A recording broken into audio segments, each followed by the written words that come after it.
Okay, I'm sure we all know Richard Dawkins, a prominent atheist there, but of course also a liberal-minded person. I don't agree with him when it comes to most of the political positions, but he's decided to come out after years and years of campaigning against all religions, obviously, established religions, from Christianity to Islam and everything else.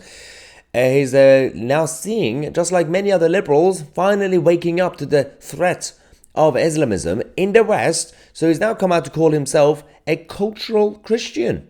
Oh, that's a good start, right? And he's come out to actually defend our values in the Western world. Finally, it's about time. Now, let's go Richard Dawkins, Dawkins. He was being interviewed on LBC. Let's see what he had to say.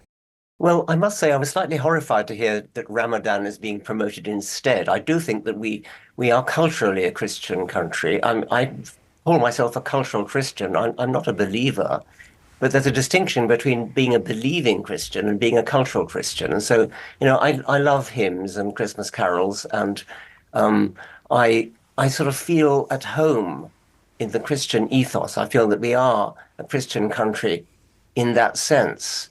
It's true that statistically the number of people who actually believe in Christianity is going down, and I'm happy with that. But I would not be happy if, for example, we lost all our cathedrals and our beautiful parish churches. So I count myself a cultural Christian. I think it would matter if certainly if we substituted any alternative religion. That would be truly dreadful. Well, which brings me to my supplementary point, which is that, as we know, church attendance is plummeting, but the erection of mosques across Europe, I think 6,000 are under construction, and there are many more, are being planned. So do you regard that as a problem? Do you think that matters?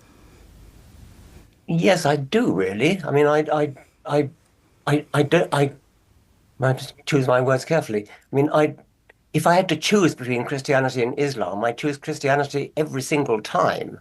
I mean, it seems to me to be a fundamentally decent religion, in a way that I think Islam is not. I think you're going to have to explain why you say that, Professor Dawkins. Why is Islam fundamentally not decent like Christianity? Yes, I mean, the way women are treated. I mean, Christianity is not great about that. It's had its problems with female vicars and female bishops and things. But there's an active hostility to women, which is promoted, I think, by the holy books of Islam. I'm not talking about individual Muslims, who, of course, are quite different.